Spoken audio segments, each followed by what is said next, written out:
All right, we're back, everyone. You know, it's always good to have someone on your side, you know, rooting for you and challenging you. Sometimes the best person to give you a little push is your sibling. Well, that's just what happened when two writers who happen to be sisters challenged each other. Our friend VJ Hyman and the author of Day Zero is here this morning, along with her sister and author, L.A. Story. Ladies, thank you both for being here. Thank you. VJ, good to have you back. You were here about a month or so ago. Yeah, it was about a month. With the book. And so now you told us a little bit during our conversation that this actually happened because of a challenge with your sister. Yes. So tell us about that, how it all came to be.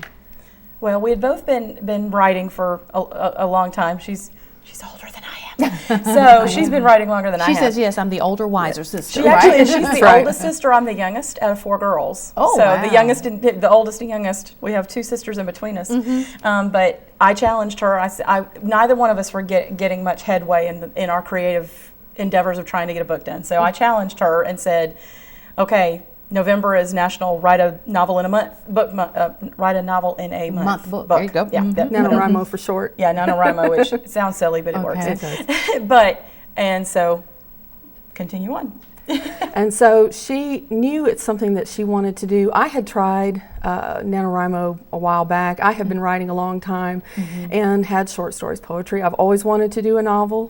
Never. It takes a lot of stamina. It's a lot of work to finish a novel. Well, did you already have an idea for a novel in your head when she came to you and said, let's do this together? We both did. I mean, I've had a lot of them, so has she. And it's just, but finishing it is a whole other issue.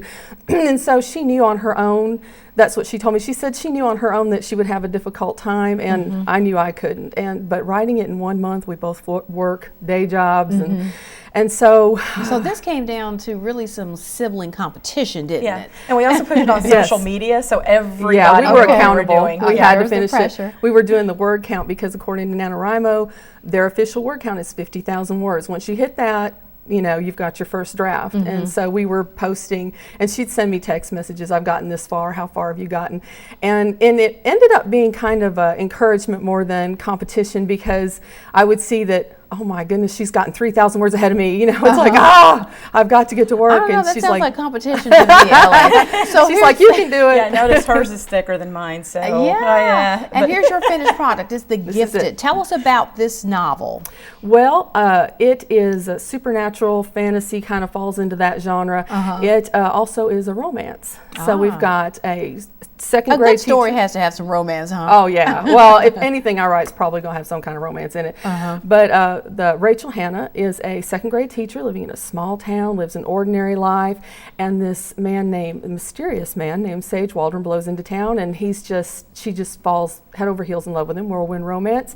What she doesn't know is he's actually an adversary, and she is his mission. And so she ends up getting caught up in this war between the adversaries and the healers. So good against evil. And that's a common theme for a good book. Well, you know, I often wonder when writers sit down to, you know, you have this idea in your head, how do you get it to come into a story that's going to captivate people, though? I mean, you've got these ideas, you kind of know what you want to say, but you got to make it interesting. That takes practice. For her, it's easier probably than most people, because I already organized my thoughts in that way. You know, my degree is in English and stuff, and so I've always messed around with words. But she has a screenwriting background, and so she already sees things in scenes. And so she was able to make that transition from screenwriter to novelist really easily. But I think if you have an idea, you know, put it down, you know, make an outline of how to get from point A to point B so that you can complete the work and fill in the blanks. Don't fall so in love with your idea that you don't make sure you've covered everything. You've gotten some reviews coming in already. How are people receiving the book so far? So far, verbally, they say they love it. They can't wait for the second one. I have a second one coming out in January, and it's called Criers. And but she's actually had them put them up publicly. I'm still waiting on that. Mine's still kind of new. So, but yeah, I've had a lot of, I have had some on Facebook. Some Facebook comments. And out just over a month. So how can people get The Gifted?